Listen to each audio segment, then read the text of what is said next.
Come in, Southern California. This is Radio Free Los Angeles. Do you copy? Repeat, do you copy? Now transmitting from behind the Iron Curtain in the People's Republic of California, we bring you the voice of free men, free markets, and limited constitutional government.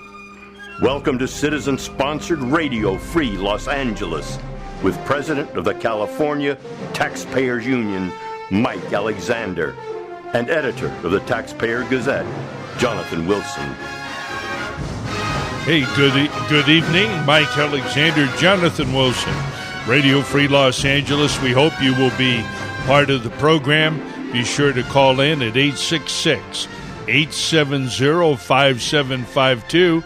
And on Facebook, where do they go, Jonathan? Well, if you go to Facebook, I'm not sure. Is my mic on? Yeah. Okay.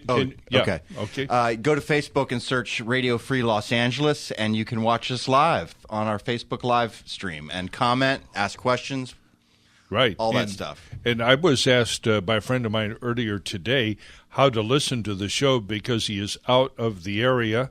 And, of course, one way is Facebook, and the other way is to go to KRLA's website, which is AM 870 The Answer, and click on Listen Live. There's an app there, and you can listen to this program.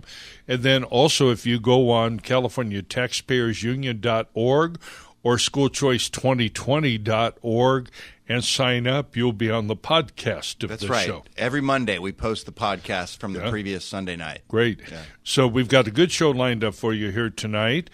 First of all, we're going to talk about yesterday's School Choice Summit in Pasadena. It was a great event. Great kickoff event. It was. We'll come back to that at 8:30.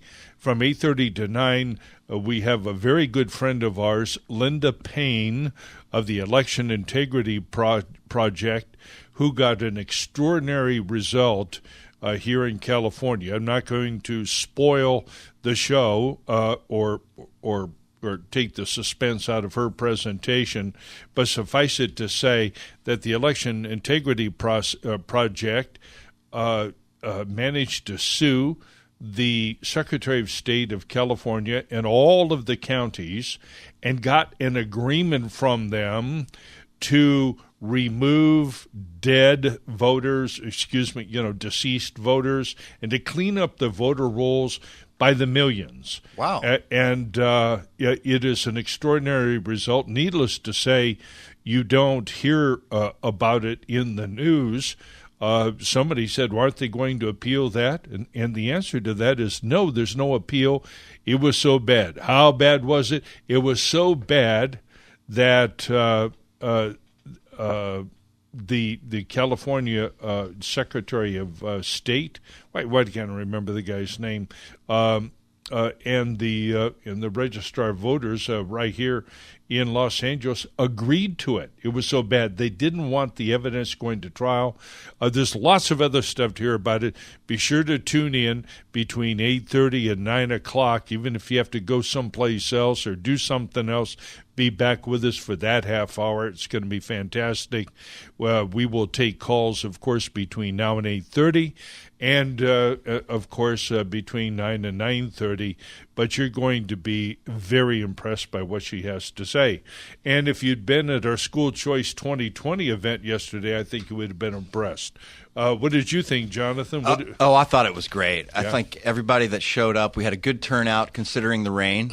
We had over 100 registered, and we still had, in the rain, about 70 or 75 people come. Yeah, it was amazing. And the most important thing about it is everybody that came seemed really fired up and ready to work to get this passed. I didn't hear one negative voice. Not that I would have expected it, but I didn't even hear pessimism. Yeah. I heard, of course, caution, which you ought to be anytime you're going up against the entire Russian army, the Communist Party, the Nazis, and every dead-ender and terrorist union member.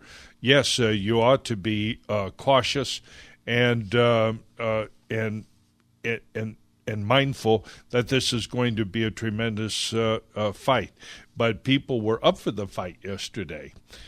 We had Larry Sand yesterday, and I'm always forgetting his organization is California Teachers Empowerment Network. Yeah, terrific. And a terrific speech he gave. I was really inspired by that.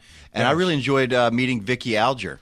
Yes, absolutely. She's with the Independent Institute. She had some interesting things to say about Arizona's own experiments, which included their own version of an educational savings account over there. And for all of you union critics out there who are going to worry, it's amazing. The most wasteful, worthless enterprise in the entire state is the public so-called school system. Nobody ever worries about wasted money or money going down the pension rat hole or anything else. But by golly, you talk about letting parents make that decision, and all of a sudden the fiscal prudence they start sounding like J. Paul Getty, not wanting to leave a tip. These chiselers. But what was remarkable is that over in the state of Arizona, they do have some of these accounts. I'm not 100% sure how they work, but we're going to get Vicki on as one of our guests here very soon to talk to us about her work and the Arizona experience. But I wanted to get back to the fraud rate. Do you recall? She asked out loud what we thought was the fraud rate. That is, expenditures that parents were able to make. They've got this little a debit card that's used for these purposes, administered by the Bank of America, it would appear, and that goes into the hands of the parents, and they go down, they put the card down at the schools or the institutions.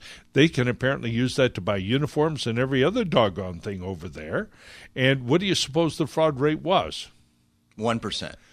Yeah, that's what I said. And you could almost hear it coming. She said less than 1/2 of 1%. Wow. Now, that's extraordinary. Yeah.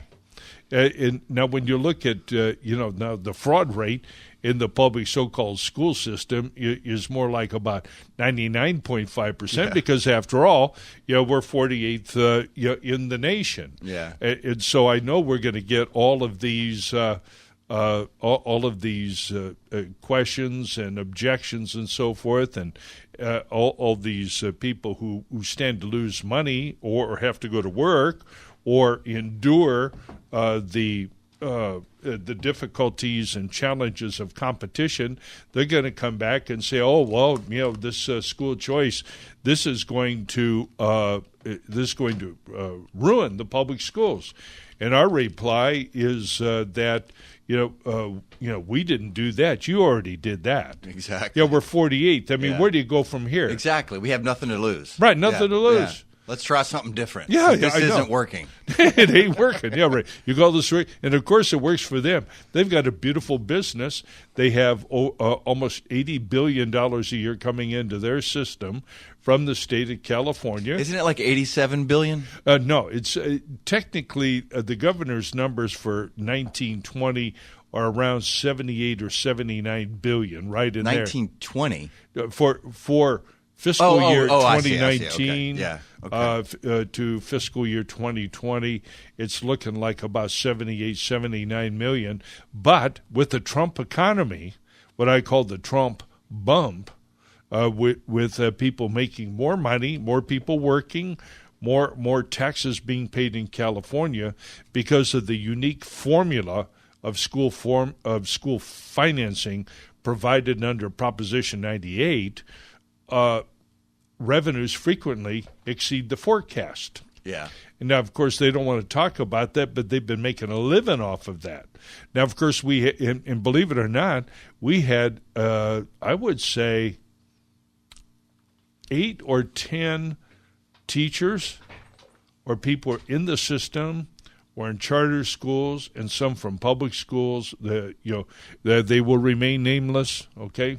The unions knew that they were there. They'd be, teaching in the furthest zip code of the district tomorrow. Yeah. Furthest from their home that is. Yeah, I found that the most encouraging. Yes. When we had teachers from LAUSD get up and were the most excited about what we're doing. Yes. Yeah, so that was very encouraging. Because they have to I spent a lot of time picking on them, on these people, so-called teachers. I know that there are tremendous qualified teachers in there, and they suffer too. They suffer, first of all, from poor management because they're not allowed to do their jobs.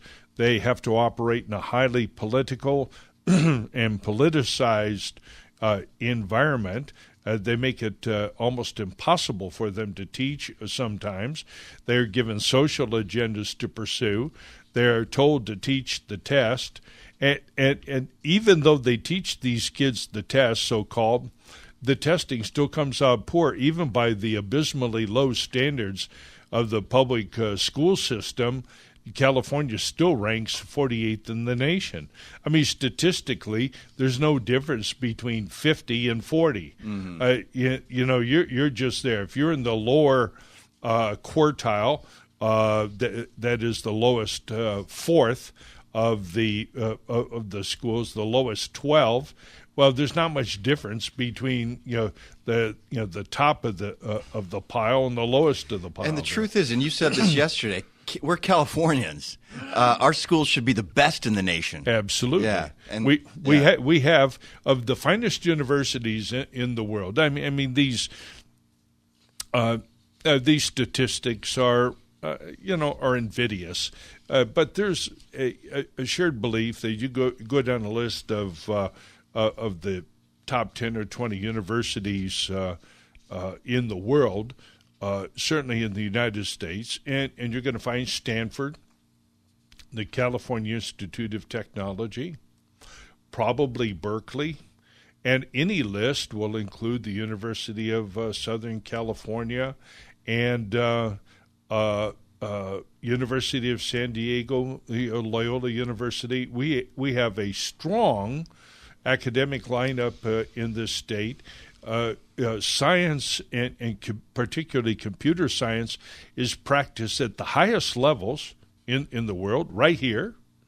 Everything we do, the best of everything, will be found in California. Some manifestation of it in any business. One successful business, one of the top 10 in any business or industry, will be found here. You can like Elon Musk or not, but this is the place where he chose to participate in space.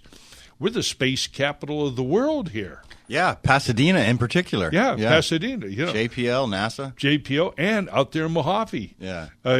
Just up Highway 14, less than 1 hour from Los Angeles, is space travel. Yeah. Not experimental, whatever. You've got Edwards, but you have the adults and the money, the people who are investing in that future, and that represents the future of our state, the future of our country. And yet, here in California, the largest state in the union, we have this tremendous gap developing in the middle. We have so many very highly educated people who get to go to very fine high schools and colleges, excellent grammar schools, good participation. Then we have everybody else at the bottom, and ironically, we spend more money on the bottom. How do I know it's the bottom? Because they tell us so. Their own stupid tests confirm their failure, right? 48th in the nation. And now we have a situation where we have many jobs wanting because we don't have enough qualified workers. So what are we doing? Well, the same people who won't say a word about our failing schools, and I'm talking about Gates and the rest of these guys, they say, oh, no, what we need is more H-1 visas, so we need to import Indians, right? We need to import people from the Middle East. I'm not necessarily opposed to a lot of that, but we're overlooking our own talent, and we're failing to develop the next generation of talent. And that talent is in our grammar schools right now, and we don't have time for another 5-year plan out of the Soviet school system. By the way, I need to probably go answer the phones. Yeah, I saw somebody calling in there on line one a couple of times. If you've been trying to call and haven't gotten through, it's because I've not been in the phone booth. So yeah, sorry about that. Try again. We're going to start taking calls now. 866-870-5752. You got it. So sorry about those that we missed there. Take a breath, wait 10 seconds, and call back in, and we'll definitely get you. There it is. It's ringing now on line one. In any event, it was a great event yesterday. We had people come in from as far as Newberry Springs, which is out there near Barstow, California, which is actually where my parents met and married over there in Las Vegas, like a lot of folks after the war. They came in all the way, and they're wonderful, and they were on Kathleen Wells' show here before us, and it was a delight to see Kathleen Wells there.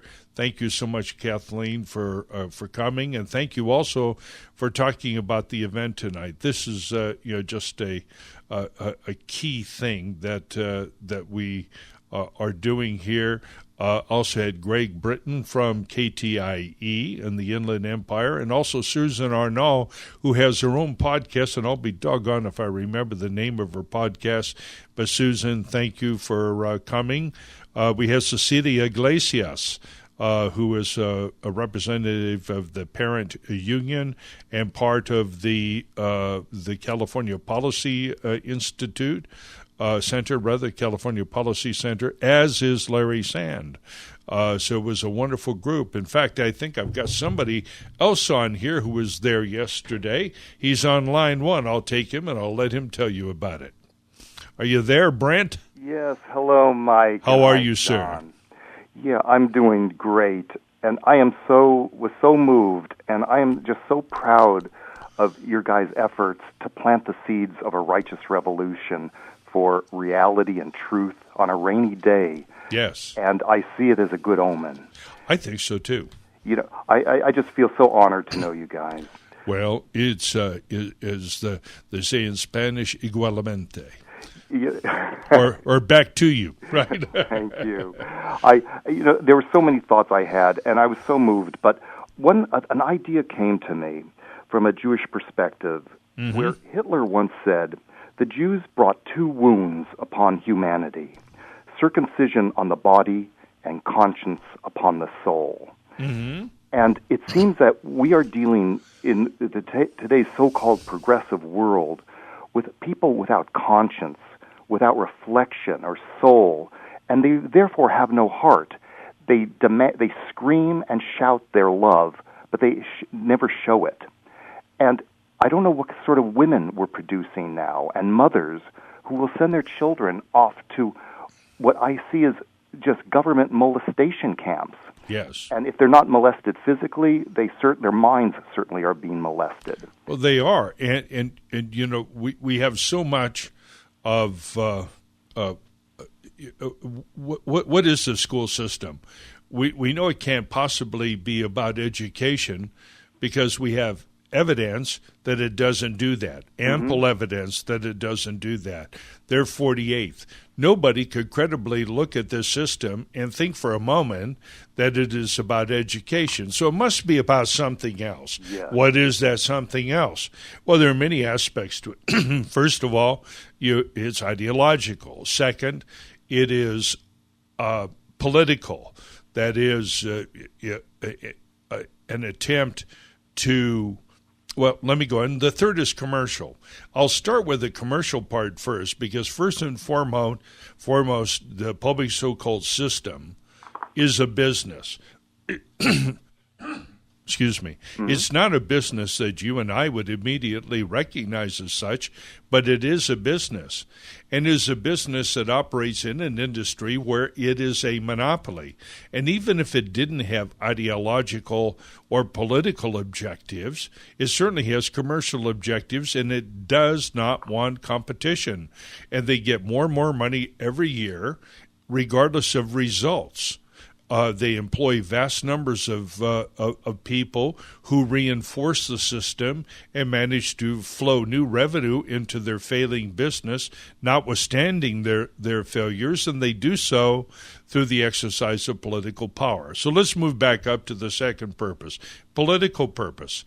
It is we have at least one party who is organized chiefly around expanding government, but in the modern era, we have seen the other party, the Republican Party, embrace this vast behemoth that we call the state as well. So there are political advantages to be gained here, and it operates first and foremost as a political machine because it gains its revenues not by satisfying customers in a competitive atmosphere, but by securing those advantages through the vote.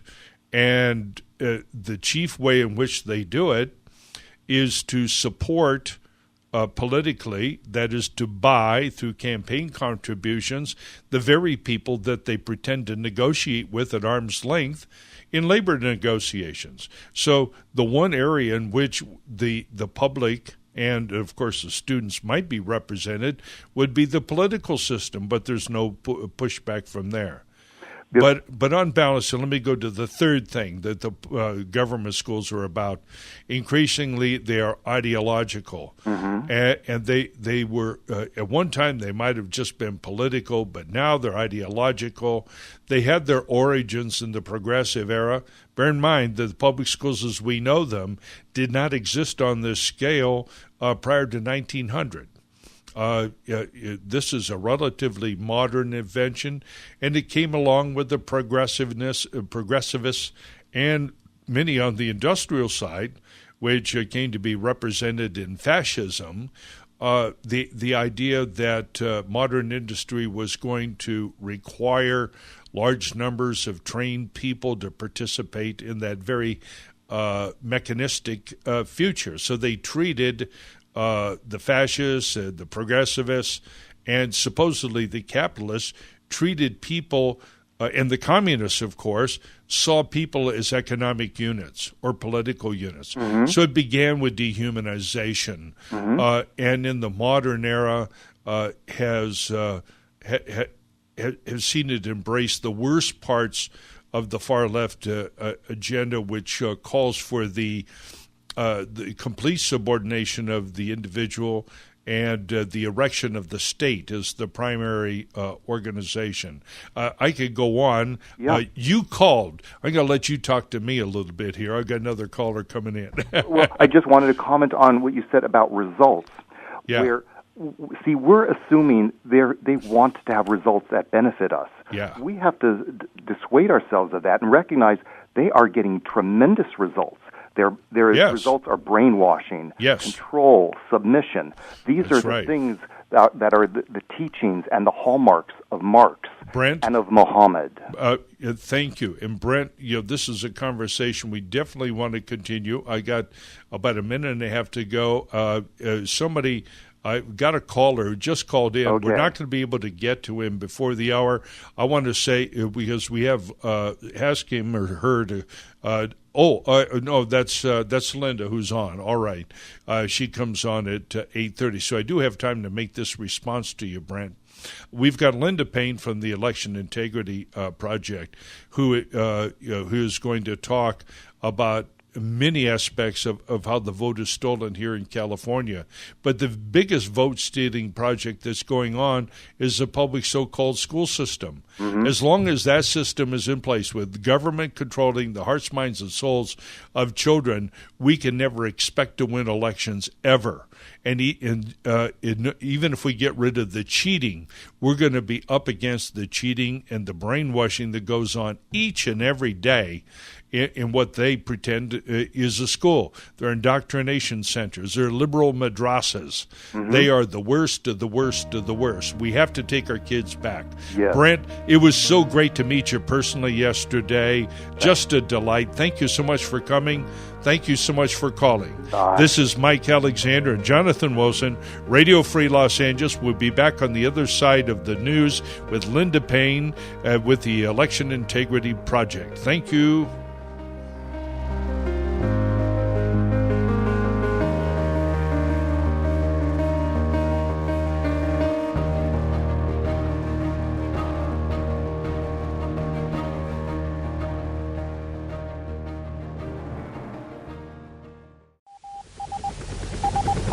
Come in, Southern California. This is Radio Free Los Angeles. Do you copy? Repeat, do you copy?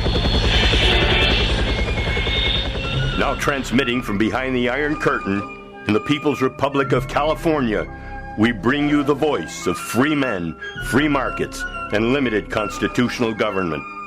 Welcome to citizen-sponsored Radio Free Los Angeles with President of the California Taxpayers Union, Mike Alexander, and editor of the Taxpayer Gazette, Jonathan Wilson.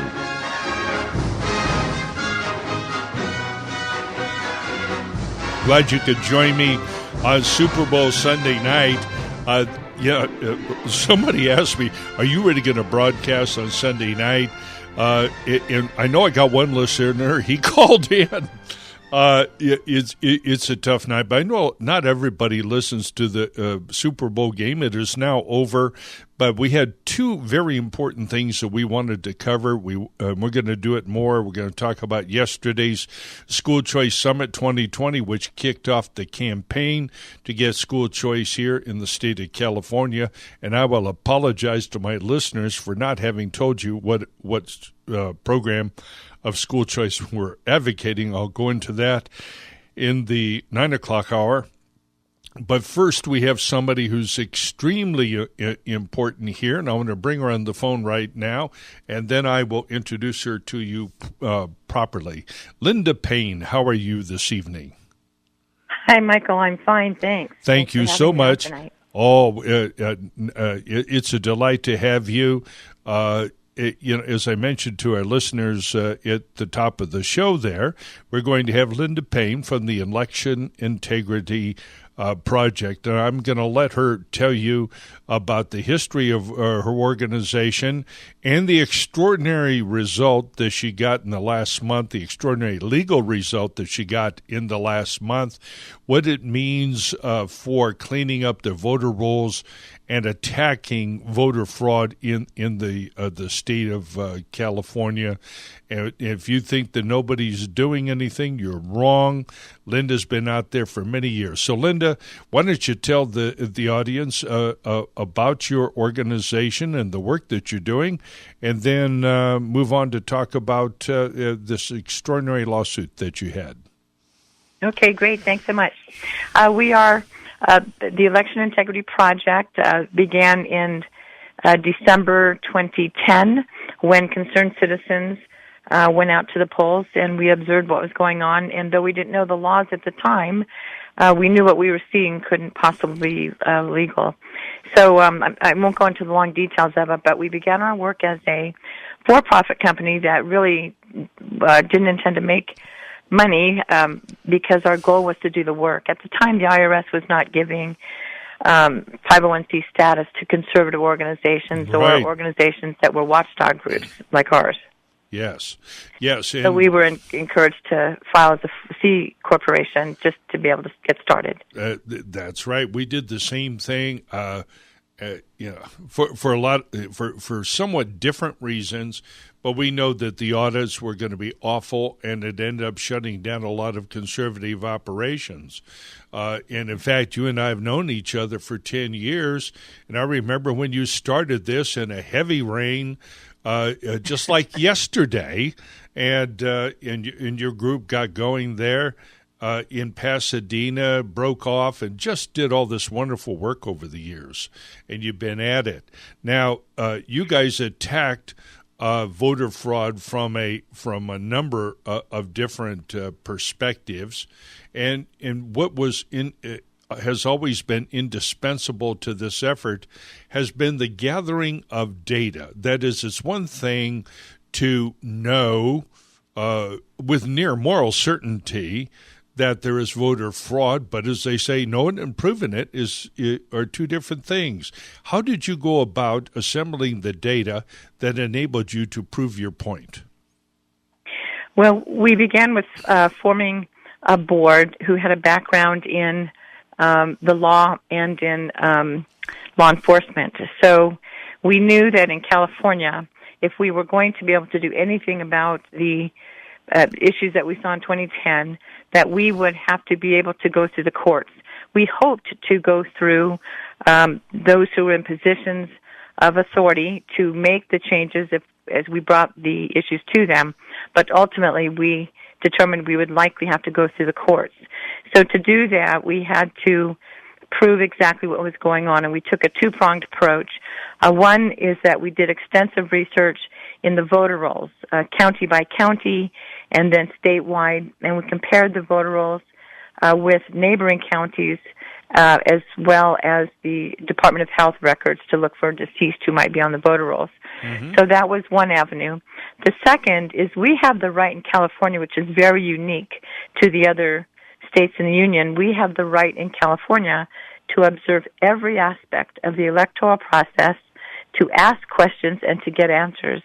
And we determined that we would need to fully understand what California's election laws were in order to determine if those laws were being followed, and secondly, to determine if those laws included integrity in the election process. So that was the second prong.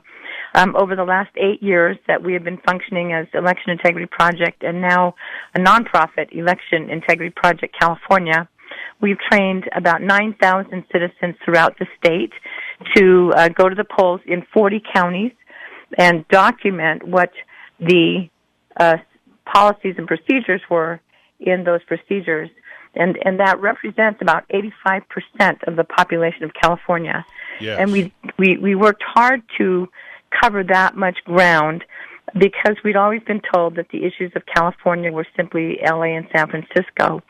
But what we learned in our very first time out in 2012, where we covered 36 counties that first time out, we learned that the same issues were happening in every county, regardless of size and regardless of what part of the state it was in, north, south, central, it didn't matter. And that showed us that the issue was systemic.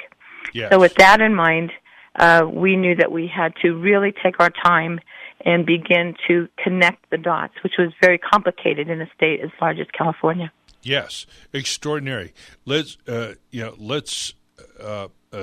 back for a minute.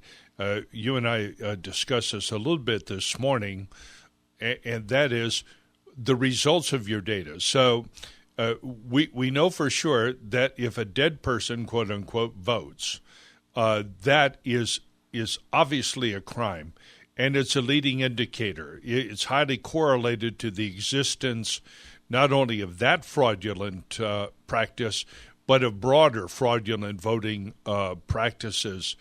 How many people, you can either use a county or the whole state, but how many dead people voted that you can tell in 2014, 2016, for example? Well, the issue is I don't have the numbers exactly from because we run it for 8 years, yes. and the numbers vary. But what we do know is that the dead people or deceased people are in fact voting, because when we run the data, we have the vote history, and so we also run the data against the Department of Health. So we know that that they are in fact on the Department of Health list as deceased. In 2012, we turned in our very first report to LA County, and we identified 60,000 anomalies on LA County's voter rolls. Now, the deceased were just one portion of it. Sure. And they weren't even the largest portion of it. The largest portion were that citizens were being duplicated, and that was before motor voter. We identified approximately 34,000 duplicated registrants. Right. So when we say for our audience, when you speak of a duplicated registration, you're basically talking, for example, about somebody who moved. So they would still be on the voter rolls when they lived in Los Angeles, the city of L.A., and they still be on the rolls when they moved to Arcadia, for example. Well, that's one way it's done, but we found a more nefarious way that it was done, and that is we identified that a person name or birth date was slightly adjusted. Oh. So here's the criteria: is in order to register to vote, you cannot register at a business. So you have to register at a domicile, it's the address where you live. Yes. So in doing the queries that we run, we noted that someone's name might be Linda Payne, but then there'd be a registration for Linda X Payne. And then there'd be another registration for Linda Xavier Payne. And we're just throwing out names here just so you can see the variations. And then we would see the birth date. It would be 2/12 in the year. Right. But then we'd see another one that was 2/22 in the year. Right. And so the registrars weren't catching it because they only look for exact matches. Sure. We found a gentleman in Riverside County registered 7 times. Whoa. With just slight variations. Right. Those pesky Republicans. Well, and the thing is, we would, when we would turn the reports in, we would ask the registrar to note that these were all, in fact, registered at the same address, which meant that they were duplicates of the same person, and they weren't, juniors or seniors. Sure. Because the date of birth the span wasn't enough. But it was in 2012 when sort of our bubble was burst, in that we really thought that all we had to do was provide these critically detailed reports to the registrars, and then they would take action and correct the issues. Mm-hmm. And some counties actually did that. One county found that they had a third-party vendor who was running their data, and when we provided the report, they were shocked because it didn't match their numbers. Well, it turned out that the third-party company that they were using had a glitch in the system, and so it was causing a problem. And once we showed them how we do our work, they began doing their work in the same way. Interesting. And then their numbers matched ours. Right. So not everybody was corrupt or indifferent. You encountered, what I'm hearing you saying is that you encountered some registrars and voting officials who were professional and concerned about their integrity and responded accordingly. But you encountered many others who were not similarly concerned. Maybe you could tell us a little bit about that, starting, for example, with the County of Los Angeles. Well, and that's very true, Michael. We were pleased that there were some registrars who really did work hard to follow the law as required by state and federal laws. But our bigger concern were the counties that appeared cooperative on the outside, and yet we didn't see, for instance, the voter rolls cleaned up, and we didn't see the procedures in the counties include integrity. And there seemed to be glitches. Our concern with LA County were the printing errors, for instance. In 2014, they had a printing error in which all 4,681 polling locations were missing the vote by mail indicator next to the voter's name. Now, for those who aren't familiar with that, when you go to the polls to check in, you're going to find your name there. And if you're a vote by mail voter, you're going to have a little indicator like a V next to it, so that the clerk knows that you are registered vote by mail and you may have mailed in that vote by mail. So that's the first thing they're going to check. If you have a vote by mail indicator, they're going to have you vote provisional. If you say, well, I lost my ballot, whatever reason. And so there's lots of procedures. I won't bog you down in now, but what's important to know is there are 51% of the state at that time were vote by mail voters. So it's important for the clerks to be able to know how to process the voter. But all 4,681 polling locations were missing the vote by mail indicator, and we were told that it was a printing error. Now, I know in my business I go to great lengths to make sure I have quality control before I start printing manuals for the thousands of citizens that we train.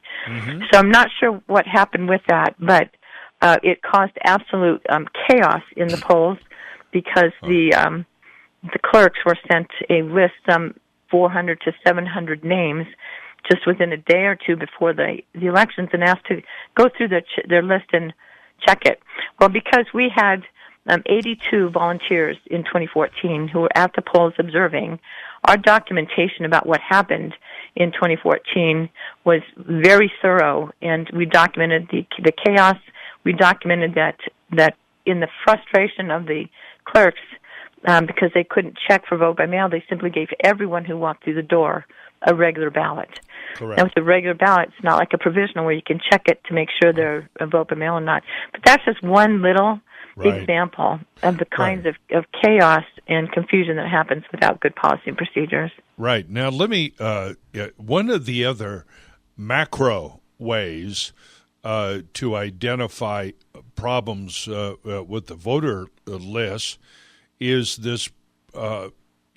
by calculating, that is determining how many eligible voters there are in a given county, and then comparing that to the numbers of persons who are actually registered. And in going through the counties of Los Angeles, of California, you determine that there were a large number of counties that had more persons registered on the rolls than there were eligible voters. How did you determine the first number? We of course, you could just look at their data, but how did you determine the base number, which permitted you to conclude that there were too many people on the rolls, voter rolls?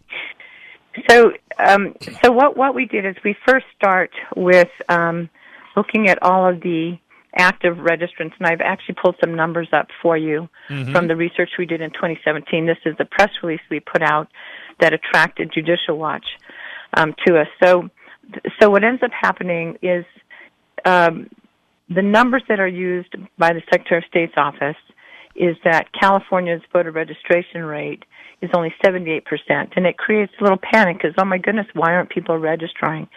But that's only because they're counting the active names on the list. They're not counting the inactives.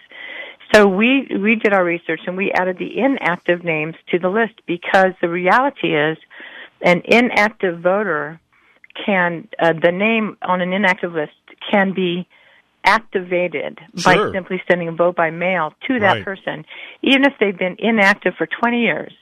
If you send a vote by mail to that person to a post office box, that name votes, because that person may be deceased, they may have moved, they may not be legitimate, eligible to vote. So we ran the data. So here's our numbers real quick. In 2017, the active registrants for the state were 19,314,000. But if you add the inactive registrants in 2017, which were 5,056,828, then you have a total registration of 24,370,000. So then you look at the eligible population who are eligible to vote, and that was 24,939. Bottom line, we came up with a rate of 98% of eligible population were actually registered to vote. And that's just highly unlikely. Yeah, that's just not true. Now, as a result of that, so there's a macro number. So you can look at that number and you can know that is just not so. You can look at dead people are voting, and you can know that that's just not so. Those are indicators of malpractice, of a potential for fraud, a likelihood of fraud, and in the case of dead voters, actual fraud. And you discovered that dead people had voted in our elections throughout California in the tens of thousands. Is that correct?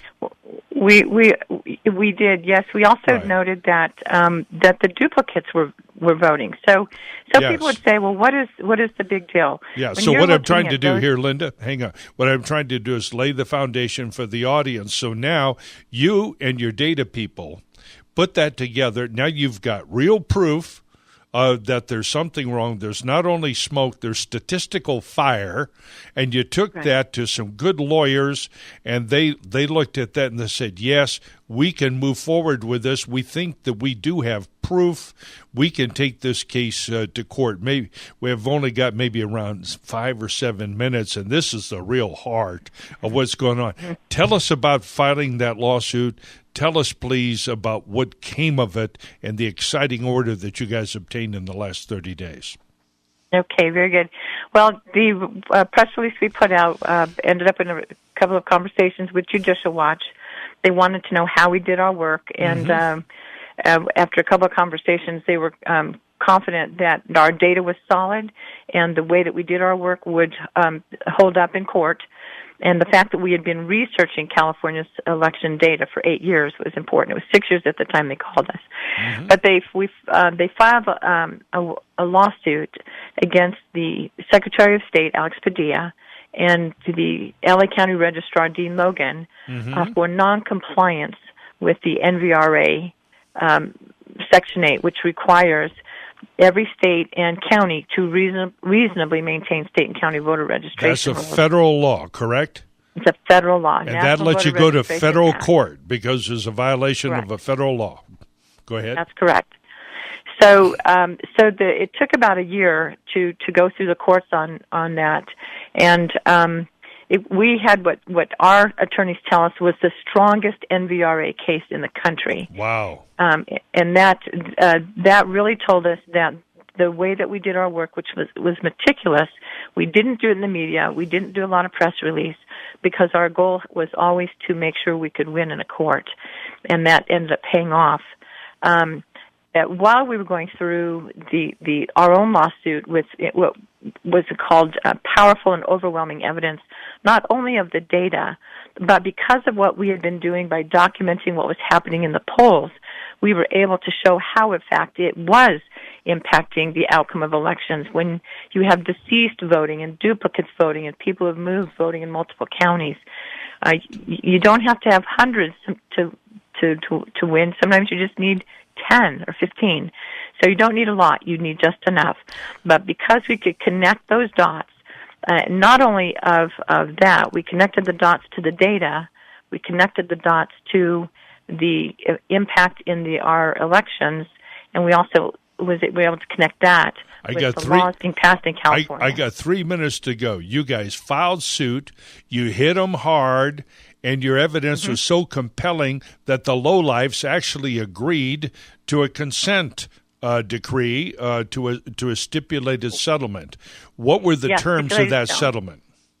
Okay, so what is required is that Dean Logan must immediately follow the federal mandates to identify and remove the deceased, those who have moved, and other ineligible registrants in the county of LA, and Alex Padilla must do the same for every county in the state.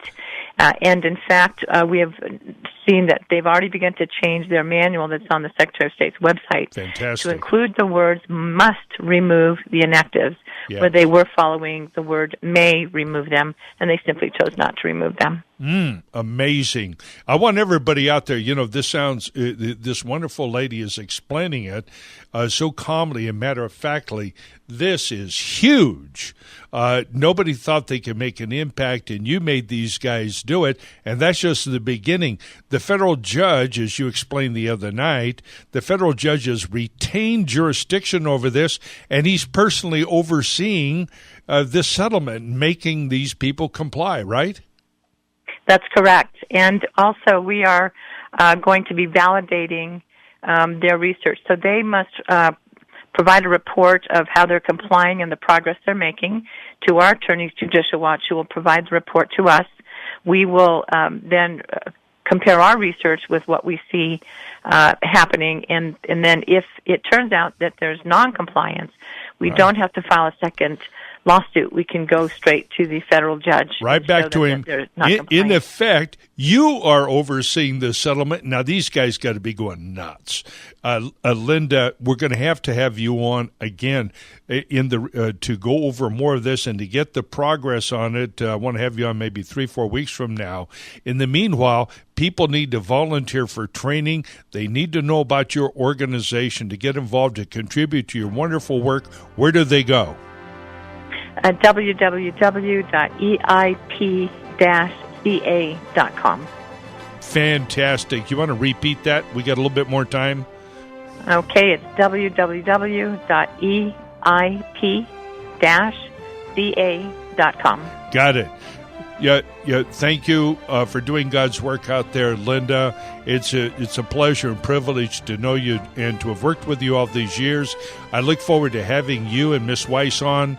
Let's bring you into the studio the next time. Go over this top to bottom. I know you're going to have results to report. This is Mike Alexander, Jonathan Wilson, Radio Free Los Angeles. See you right after the 9 o'clock news break.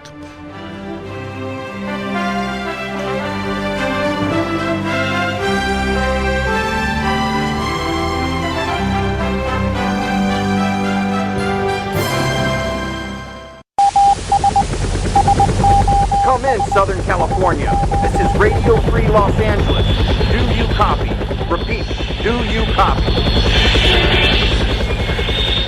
Now transmitting from behind the Iron Curtain in the People's Republic of California, we bring you the voice of free men, free markets, and limited constitutional government. Welcome to citizen-sponsored Radio Free Los Angeles with President of the California Taxpayers Union, Mike Alexander, and editor of the Taxpayer Gazette, Jonathan Wilson. Yes, and here we are, back between the Iron Curtain of Los Angeles County, the voice of free men, free markets, limited constitutional government, and yes, now the voice of choice, that is school choice, in Los Angeles County and throughout California. Welcome back, everybody. If you'd like to be part of the program, please call 866-870-5752. You can also watch and listen to us on Facebook. And if you'd like to be on our mailing list and be part of our program, and also Dave in Orange County, now's a good time while you're waiting to talk to me to go on the CaliforniaTaxpayersUnion.org and go on there and sign up, become a member of our union. Give us $2 a month. Give us $200 a month. We'll take that and make war on the enemy. And believe me, we have a big one coming up. Linda Payne, if you're listening out there, ma'am, I want to thank you again. She has a lot more to say. There's a lot more that happened. It is an incredible story. It should be front page weekend article in the Los Angeles Times and the Orange County Register. You know, this is a big event, and you can bet in the dark, smoky rooms of the criminal enterprises that go out and steal these votes, you can bet that they're on high alert, and now they've got a federal judge overseeing them. This is not good, ladies and gentlemen, and this shows you, one of these times I'm going to go back into Linda Payne's background and our background with each other, but she's been working on this steadily for almost 10 years.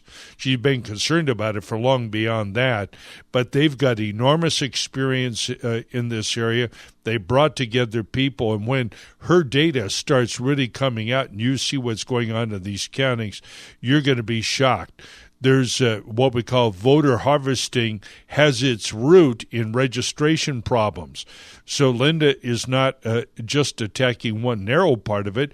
She's attacking the very registration, the foundational problem of misregistration and phony registrations that make voter harvesting possible. She's got great stories to tell about the polls and the work that they've done there. And they have a training program that will let you, to go there. So go to EIP-CA.com and be part of that program. Thanks again, Linda. appearance on the program has prompted a lot of comments and questions. And I start with George in Los Angeles. How are you this evening, George? I hope you're not weeping over the Rams' loss too hard. Oh, not at all. But I have had a few, the annual cold or whatever. Yeah. But I am really thankful for Linda Payne and for Judicial Watch and their excellent work that has been going on, mostly behind the scenes, about the biggest thievery of our most precious possession as citizens of this country, our vote as an individual. And I still feel that there are three kind of mathematical or just informational type processes that have to go on inside the state until we can deal with this vote harvesting. One of them is we have to identify the health licensed skilled nursing facilities and their addresses, and look at how many people are registered at those addresses. Yes. And how much of the vote harvesting has come from there. A lot of it happened, exploitation of elders. It ought to be the subject of an elder abuse investigation. Very true. Yeah, and George, your comments lead me to make a few other things, to bring a few other things to mind. The first thing that I want to say, and I made this comment yesterday with people at our School Choice 2020 Summit, the vote still matters. Probably the greatest success of the left or of the Democrat Party in the state has been to persuade citizens that the vote no longer matters, that it is irrelevant, that nothing makes any difference. That's not true, is it, George? Because it is not true. It is the greatest possession that any individual citizen has. And if the vote didn't matter, they would not go to such great lengths to steal them. That is true. So, and you see, this is what the election of Donald Trump showed them. And it showed them an area where they needed to exercise a greater amount of corruption and diddling with reality to try and twist things to their advantage. Let me Jerry tell you, Brown, the three or four things that make the left lethal in this state. The reason why conservatives are losing, or if you want to throw Republicans in there, the reason why they're losing is simple. 1, 2, 3. Yes, there is systematic voter fraud. We know that. Number 2 is the public so-called school system, which systematically propagandizes and brainwashes the students on their way to the voting booth. Instead of teaching them the correct. 3 R's. And they also electioneer their parents through the school go-home bags. That's a story for another day. And then the unions, the teachers go and man the polls. But all of the unions, they take off and they go man the polls. But the third reason, George, and I want you to pay attention to this and everybody else out there, what we are defeated by is not so much an ideology, but by an institution that has a superior revenue model. And the fact is that the teachers union and all the rest of the public employee unions in this state actually invest in dues up to $1,000 a year. I'll just state categorically, George, it's not what they do, it's what you and I don't. Yes. A teacher, you've heard me maybe talk about her before, Sally. She's got no money, first day at school. But on Sally's first day at school, she'll sign a union contract, and she'll pay $20 a week, $83.33 a month, $1,000 a year, $30,000 she will invest in union dues and politics. She's more serious about our money than we are. that. And when you and everybody else join my California Taxpayers Union or some comparable organization, and you're cranking in $1,000 a year, we'll get better results. Do you think, George, for a moment, that this state would look like it does if the 5 million registered Republicans and conservatives that you find among the declined state voters, the independents, would you think that this state would look like it looks if those 5 million people were putting even $100 a year into the political system? If we were putting 500, no, it wouldn't. Of course it wouldn't. We wouldn't be putting up with any of this. Yes. We'd have Linda Paynes on steroids. Right. She'd be in every That's courthouse. Right. Look down to Orange County, and all you have to do is mathematically look at the history of voter participation in a particular precinct or area that votes either an assemblyman, a state senator, or a House of Representatives person. Yes. And then look and see how close, what fraction of a percentage point the race was. That's right. At the close of the polls, and then look and see who wins in those voting counts of these supposed mail-in ballots. Yep. And we have heard so many accounts of people getting as many as 24 ballots That's right. mailed to them. George, we're being hustled by these people, and the only thing that we can do is not only vote and encourage others to get out and vote, you've got to join organizations like the California Taxpayers Union. That's right. Or contribute to Linda's election integrity process, get people out there. George, I got other calls coming in. Thanks so much. Yes. Thanks for being part of the program. Call in again. I'm going now to Linda in Burbank. How are you this evening, Linda? Good to hear from you again. Mike, I want to know. Yes. With the success Linda Payne has gotten with the voting and stuff like that. Yes. Our votes, along with Judicial Watch. I want to know, will this change the outcome of our election in California? Well, that's interesting. Linda discussed that a little bit the other night at a presentation that I attended. And that subject was raised. She didn't spend any time at all on it because there was so much else. So the question is, what is the remedy? And maybe if I could restate your question a little bit, if I understand it correctly, it's really this. Mike, suppose Linda is right. She proves that it's right, and she proves that all these bad things really happened down in Orange County, and it probably did affect the outcome of those elections. Well, if you can prove, stay with me. If you can prove that, or LA, yeah, but if you could prove that, what then? Whatever remedy? Could we move to set aside those elections and have them held again? She didn't know the answer, but I can tell you this, Linda. I'm going to get somebody from Judicial Watch and maybe John Eastman on the show to discuss this, because clearly we now have proof, and we've been in front of a federal judge. We know what's going on. So we'll get those numbers, and I'm going to work with Linda to find out actually how many dead people did vote in Los Angeles County in 2018. We'll know that pretty soon, won't we? Got illegal aliens too. Well, yeah, that's the other part. Let's start with dead people. That's a good metric. You see what I mean? That shows that's per se evidence of fraud. Linda, thanks very much for calling in. Don't be a stranger. I know you're not. We look forward to hearing from you again. Dave from Orange County, you got a couple of minutes. How are you tonight?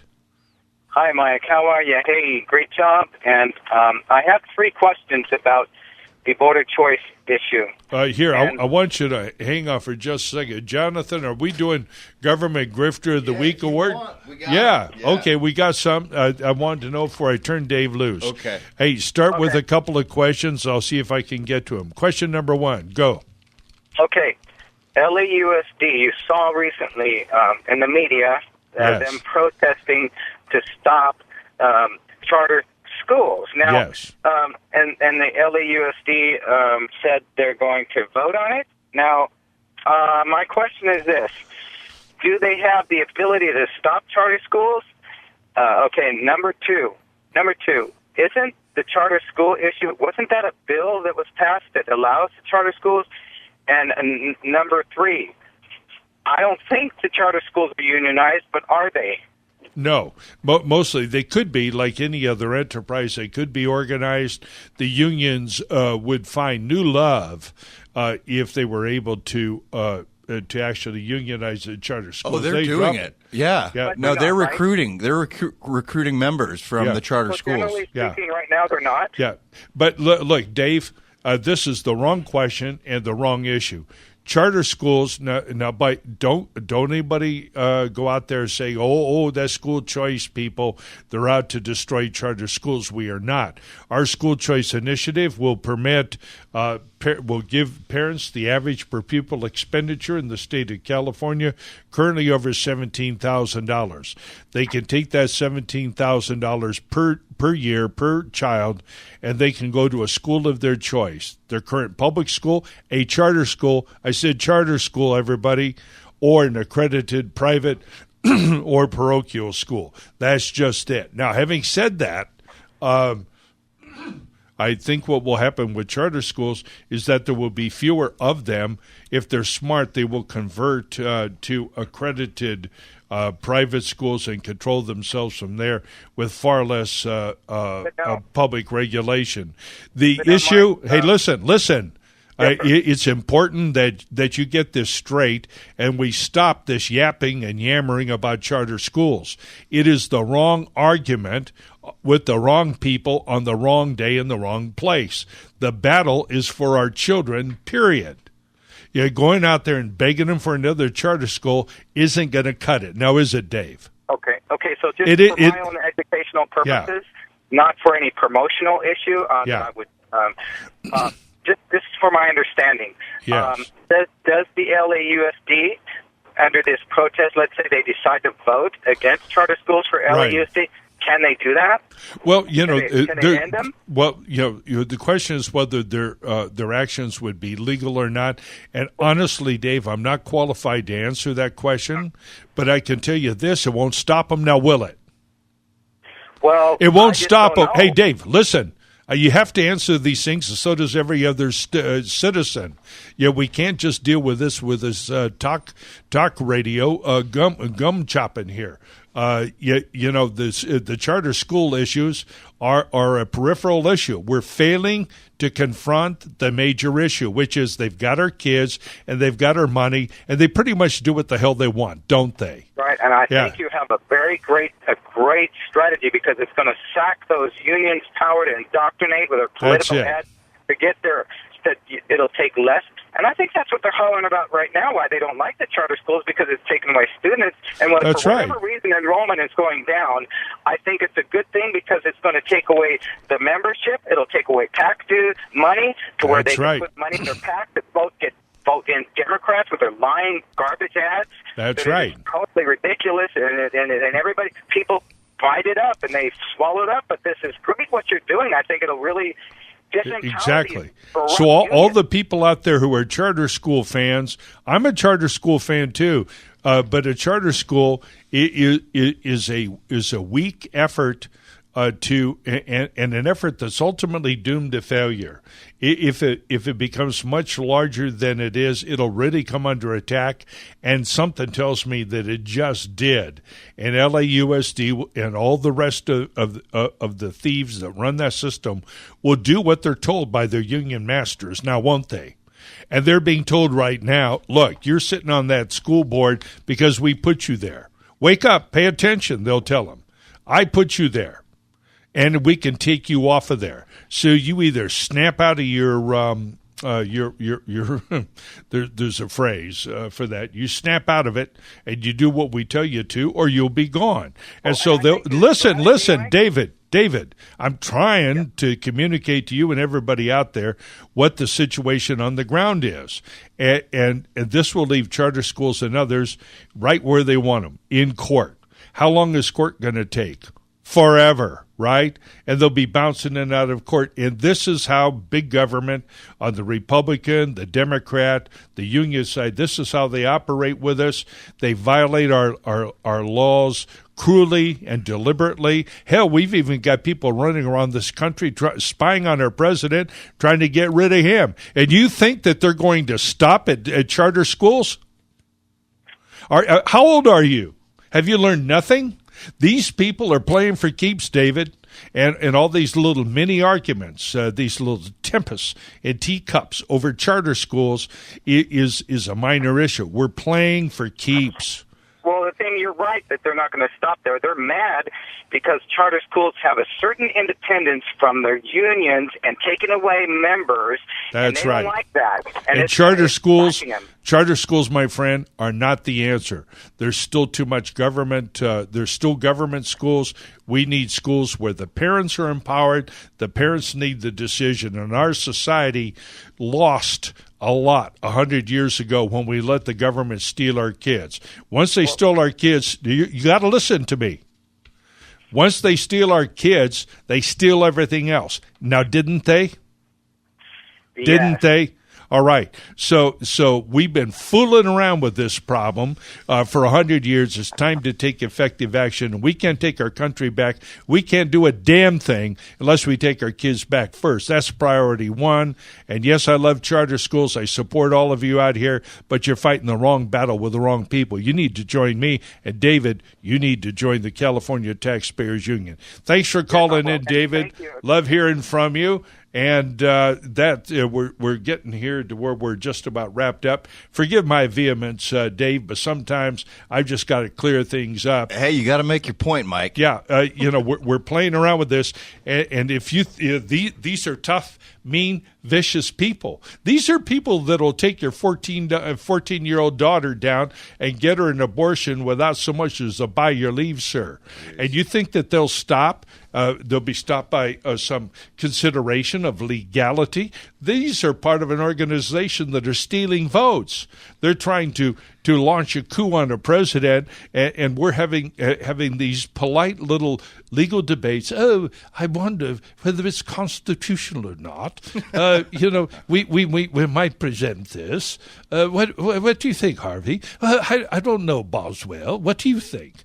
Yeah, hey. Let's do some government grifter of the week award. I'm hot. Now I'll be up drinking whiskey. And now, live from Glendale, California, it's this week's Government Grifter Award. All right. And we've got nominees again this week. I think this is 3 or 4 weeks in a row from the Los Angeles Unified School District. Oh, they're fun.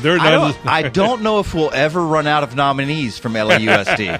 No, go ahead. All right, our first nominee. And these are 2017 total pay and benefits, and we get these from transparentcalifornia.com. Right. This is before the raises. That's right. Add 6%. The first nominee is the Executive Director of Arts Education Program. Oh, really? Total pay and benefits of $214,000. Oh, my God. Yeah. For the arts and crafts lady. Yeah. Okay. Our second nominee is the Senior Enterprise Resources Project Director Business Systems. I wonder if even he knows what that is. Okay. Total pay and benefits in 2017, $216,000 a year. Oh, man. Yeah. Plus 6%. Yep. And I would like him or her to call in and let us know what he does for that kind of money. We got to know. Somebody call in. Somebody call in. Our third nominee is the Director of Budget Services and Financial Planning. Oh, yeah, that's a genius. Yeah, we want to know who you are. You ran the whole damn thing into the ground. That's right. Right.